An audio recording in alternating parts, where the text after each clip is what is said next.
Under the scope. Hey, Scope listeners. Welcome to another edition of The Scopes, Under the Scope. We got to work on a line to get you into those a lot faster. I know. Something that's, we use it every time. This bigger car that you bought that we all fit in much better. It's a giant I car. like it a lot. Yeah, I bought an RV just for the show. I love it. Yeah, it's Under the Scope. And this time around, we are doing the Underscope movie review of The Amazing Spider-Man 2. We are not in a car. We are in the Scope Studio, Subterranean Studios. Well, that's a mouthful if there ever was one. Yeah. And we're going to be talking about the second big comic book movie. I'm not going to say of the summer because Captain America is borderline, right? Yeah, I mean, and you're talking early April. Of So- the year. Of the year. Yes. Or now that Comic book movies can't come out. Where's not Thor during the fit into summer, that though. mix then? That came out last year. Is it? Okay. I don't even know. We're Anyway, 2014, pal. so, yes, this is the sequel to the highly successful rebooting of Sony's Spider-Man franchise. Mhm. This is given the name The Amazing Spider-Man and The Amazing Spider-Man 2, directed by Jared? Mark Webb. Mark Webb. I mean, With that's 2 Bs. the only reason why the guy was hired to do this movie. I'm sure that's it.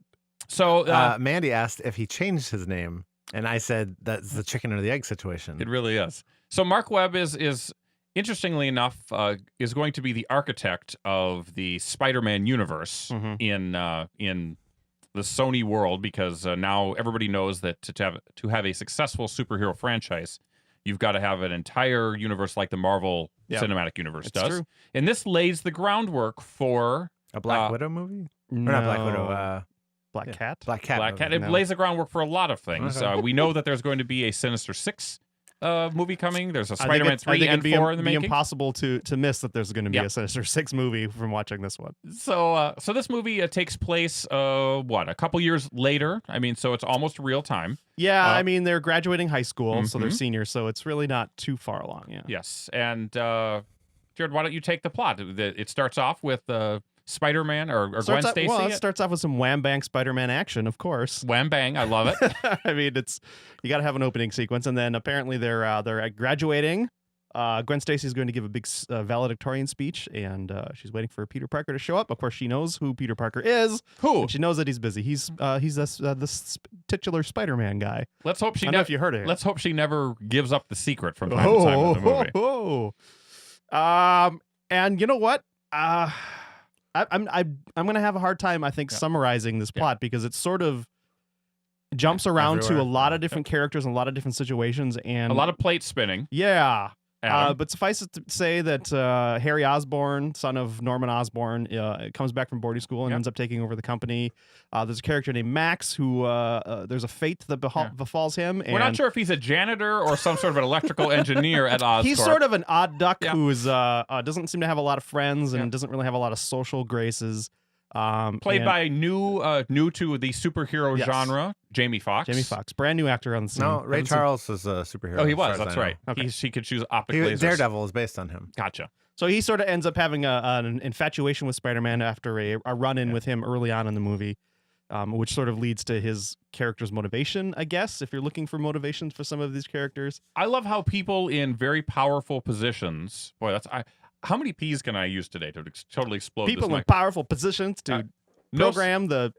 Yeah, go ahead. no psychological screenings for Just any of these throw out guys. the whole thing. Clearly, Max, the janitor / electro engineer, is a little unstable, but Yeah. nobody really picks up on it.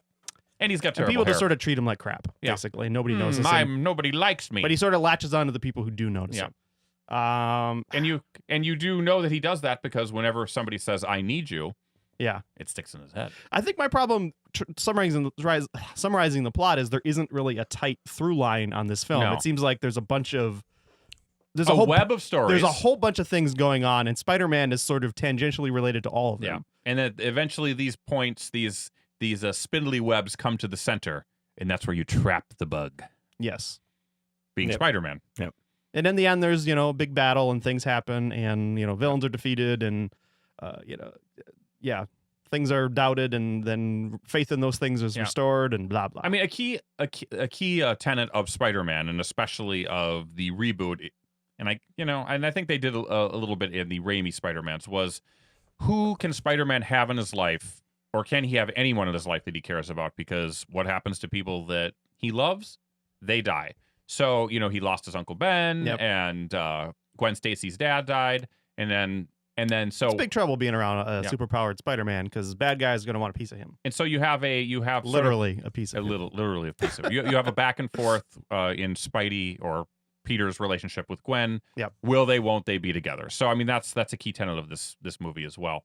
But Jared had mentioned that Harry Osborn, who never mentioned in the first movie, comes back after his father is on his deathbed. So I was like, they played it like he Yeah. was in the first movie, and then I was like, did I just forget this ever happened? Yeah.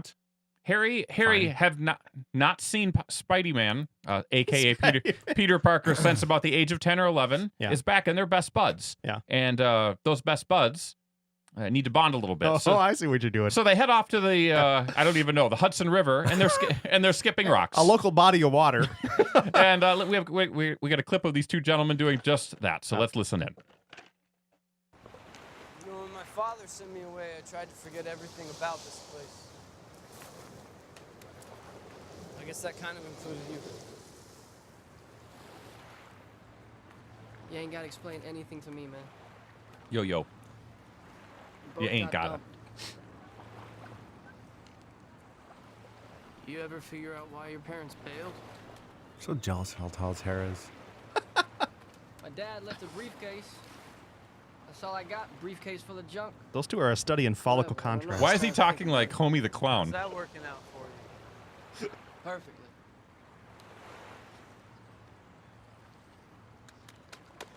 It's not that great, by the way. I've seen it done on Lake Superior. Storm. Wow. It's just the wrist. It's just all in the wrist, buddy. Yo. There it is, coming soon. Experience okay. IMAX 3D. Quick question. Did Andrew Garfield throw in a thicker New York accent for this film, or was that in the first one? Because I don't remember. Well, he seems to have two different tones. When he's Yeah. doing like the jokey, you know, Yeah. like, oh, Hey, I'm sort of caught in a weird situation, then it's going to go crazy. But I think that overall his accent was equivalent to what he used in the first. I one. noticed that the stuff that's obviously ADR'd seemed different. Oh yes, Ah, and that scene, as a interesting. matter of fact, Yeah. there was a couple lines where it was probably audio from the shoot, and then audio where they were doing that additional vocal recording. Yeah. So there's a lot of pieces going on. The movie includes 3 villains, maybe maybe more than 3 villains. We're not really sure because there's also corporate stooges that are bad. Yeah. It's a complicated film that begs the question, why do you need so many villains in a film? Because I don't really know. Because you're trying to build a universe. I guess so. You're trying to build a universe. They're definitely doing that. So we've seen the clip, we've seen the movie. Let's talk about it. Let's start with Adam. So with the villains, I've never found Spider-Man's villains to be fun in any real sense. So Okay. I that's a hard challenge to overcome. But I really wish that they would stop trying to make the Green Goblin or the Hobgoblin a central character without updating him in some way. Okay. I mean, But clearly they tried to update him in the first Spider-Man film by making him a Power Ranger, and that didn't work. That didn't really work out. I don't feel like that was updating him though. He's still- Okay. it was Where still- was Rita Repulsa and all that? That's what I want to know. I don't know. It's just so goofy. Yeah. And as soon as it happened, I was like, Shane's going to say something. And sure enough, right, you leaned over and you didn't even say anything. I think you just stared and laughed. Yeah. Just like the Green Goblin does in the yes. movie. I mean, so this movie borrows heavily from all of the Spider-Man mythologies. You have the standard one that's been going on for nearly 50 years or Yeah. somewhere in there. And there's been variations on Green Goblin throughout that. And then it also borrows from the Ultimate Universe. But the funny thing is that it doesn't take probably one of the better moves that happened in the Ultimate Universe is they turn Green Goblin into almost like a Hulk-like creature. So he looked like a giant monster goblin rather than a guy dressed up in a suit that's giggling on a glider. Yeah. And so on this one, once again, they do sort of the same thing. I mean, when you see Harry Osborn with the craziest hair ever, and Harry Osborn has to have weird hair. I mean, you Yeah. immediately go back to James Franco doing the Hobgoblin. I mean, it's a very similar parallel. Yeah. It's not all that different, you know. I mean, No, it's for a new trilogy that's trying to maybe distance itself from the original trilogy. a lot of the same beats. That whole character style is very, very similar. Yep.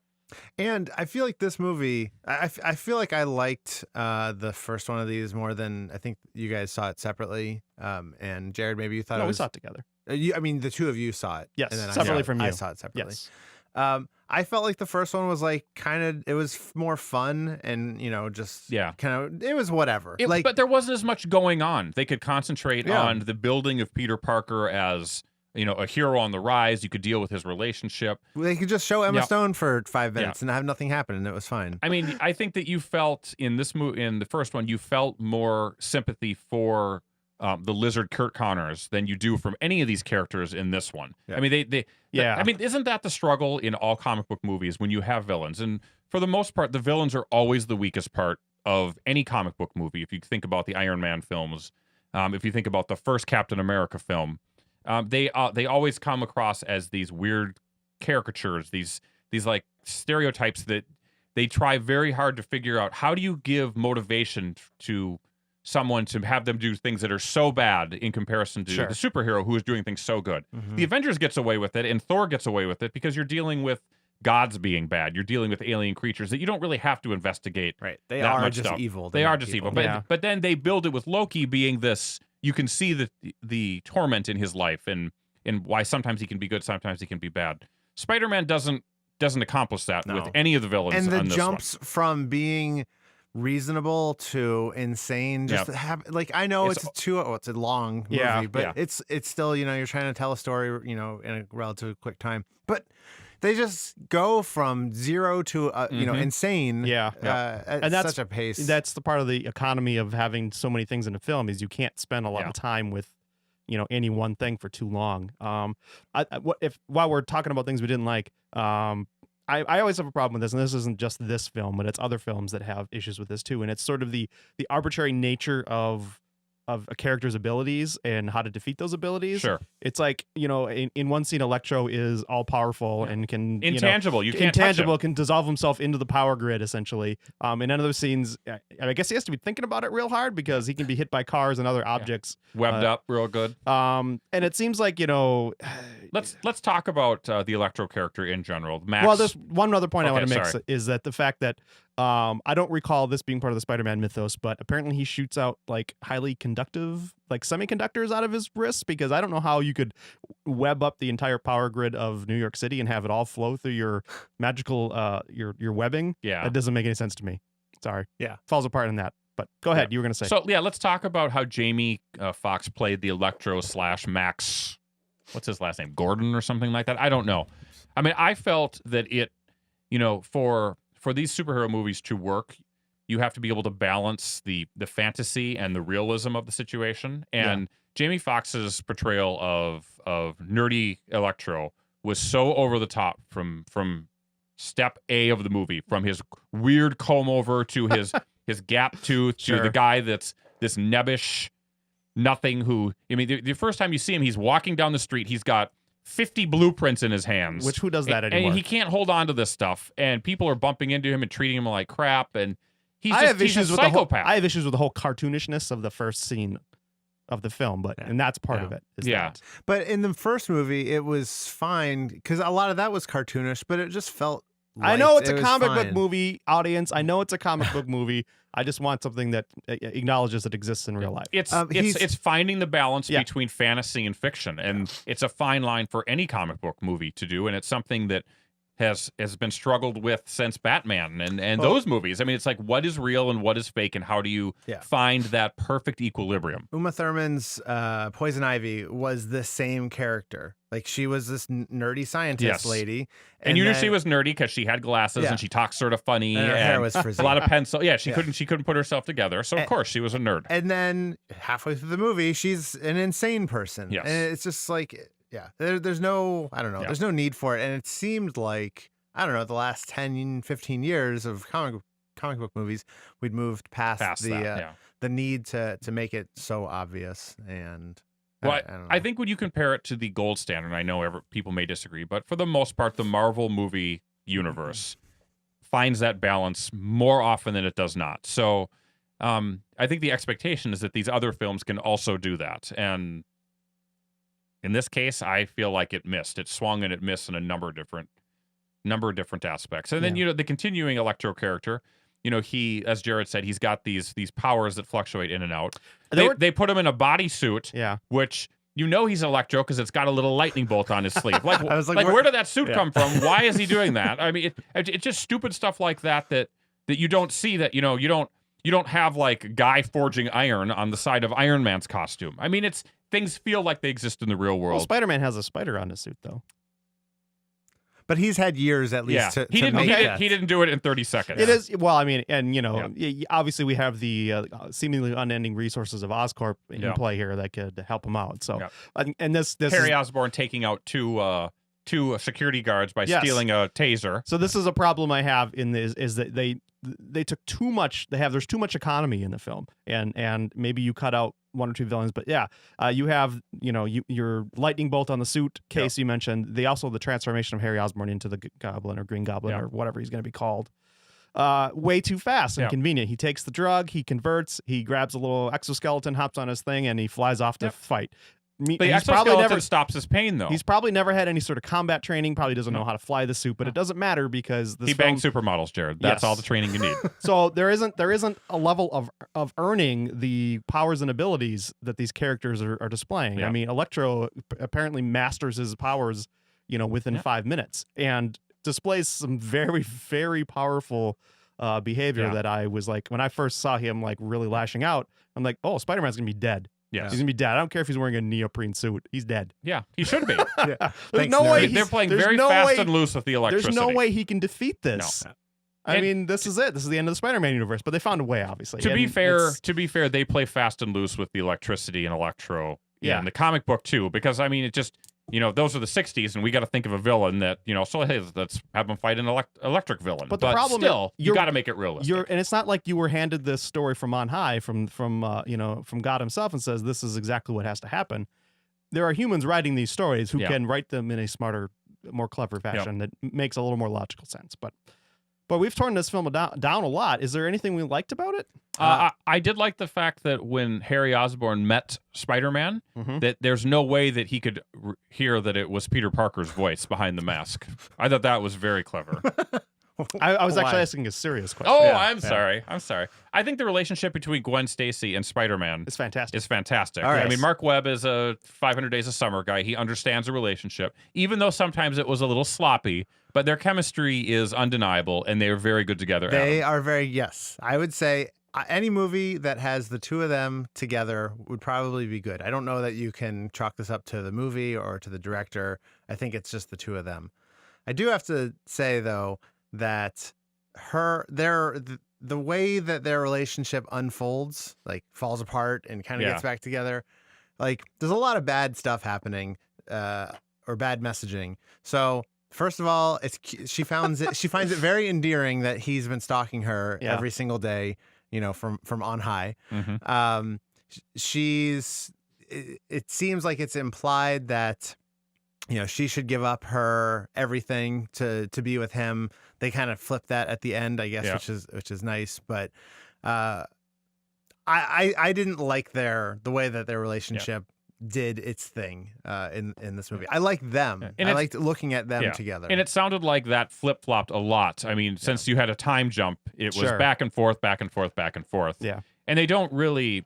I mean, that's sort of how they deal with her father telling Peter at the end of the first movie, stay away from her. what a Essentially. dick move by that guy, by the Yeah. way. Stay out of it. So Dead man. so it pretty much you get a schizophrenic Peter Parker who he won't quit playing games with his girlfriend's heart. Yeah. Essentially. Also, But they're a lot of fun to watch. They're absolutely terrific, and that's why this movie frustrates me because I feel like the script let down two very good actors Mhm. that did a lot more with less than what a lot of actors probably could. when that sex tape of them comes out, but it's not a sex tape, it's just them hanging out on the couch. Yeah. I would watch it. Yeah. It'd be good. Another thing that I really liked about the Gwen Stacy character Yes. is that she has the magic powers to run a power plant. Well- She did see the plans. She knows the specs of the power plant, so she can turn that on and off at will. Well, the I like that. The ability to do that involves unlocking the largest padlock in the history of the world and then pulling a lever. So. Everything runs through Oscorp in this film, Yeah. including Gwen Stacy being employed there and having access to apparently some high-level documents, even though she's in high school. Well, she was an intern there in the first She one. wasn't right? so she knows everything about everything. Right. Let me ask you guys. I think there are moments in this film, not just the Peter Parker Gwen Stacy moments. I think there are other moments in the film that really work on their own. There's a lot of nice little Spider-Man-y stuff. Some really cool bullet time things that look really neat. There's some scenes with Electro and with Harry Osborn that are very menacing, and on their own, I think they're nice little set pieces. But when you take it as a whole, it's very uneven. What about the one thing we haven't talked about is the continuing mystery of Peter Parker's parents Yes. and how their disappearance. It's. I mean, spoiler alert. It's explained. We won't get into Well, we've it. already talked about the movie Well, here, so. it's explained or like It's shown. Is there any fallout from? Yeah, like, I don't really it's know. like he's being Batman. He's like being a detective in Yeah. this movie, and then he finds out a thing, and then it's like it doesn't really lead to anything. He Yeah. can not So- hate his dad more. I guess. But let me ask you Yeah. what sort of the result that comes out of us learning about Peter Parker's dad, his mom apparently getting short shrift, but it's a question of Spider-Man being fated to be Spider-Man versus it just sort of you know what I mean? Like they change it like it's Well, not he versus a random thing. He benefits from the fact that he shares DNA with his father, and so these genetically modified spiders and their venom would only work with their lineage. Mhm. So he gets the benefit of awesome spider powers and Sure. no hideous disfigurement, whereas Harry Osborn apparently just gets regenerative abilities. Yes. And He still looks like a meth head yeah. by the time he's done. Basically. He likes to lick his lips a lot when he's he looks like who's the bad guy from The Incredibles? Oh yeah. yeah. What's his name? Like Psycho or something like that. Luke Ski will tell us. Anyway, it's weird that it's just instead of it just being a happenstance that Peter Parker was blessed with these powers. It It's a seems little like bit more. it seems like he wasn't necessarily chosen or predisposed, But it could to only be happening. him. But if these results could only happen with him, so I don't know if I like that. What about Peter Parker's love of Philip Phillips? Is that a good thing or a bad thing? The soundtrack overall was a little weird. Yeah, I don't know. There Was it all some weird Columbia techno artists? stuff. Yeah, it was. Philip Phillips has to be a Columbia artist. Oh, by the way, Peter Parker in one of his sad sack moments throws on his headphones, and you'd think he'd be rocking out to like, some death metal, but no, it's Philip Phillips, and it's a song that's a year old. There was year and a half also about 3,000% more Sony computers and Oh phones my in gosh. this That's a lot. movie than there are in the wild. Yeah. So maybe New York has more Sony coverage than I'm aware I know. of. I but noticed every one of them. Yeah, too. me too. Everyone's using a Stood out. Vio. Everyone has Vio's a like Sony phone. Yeah. They're a great machine.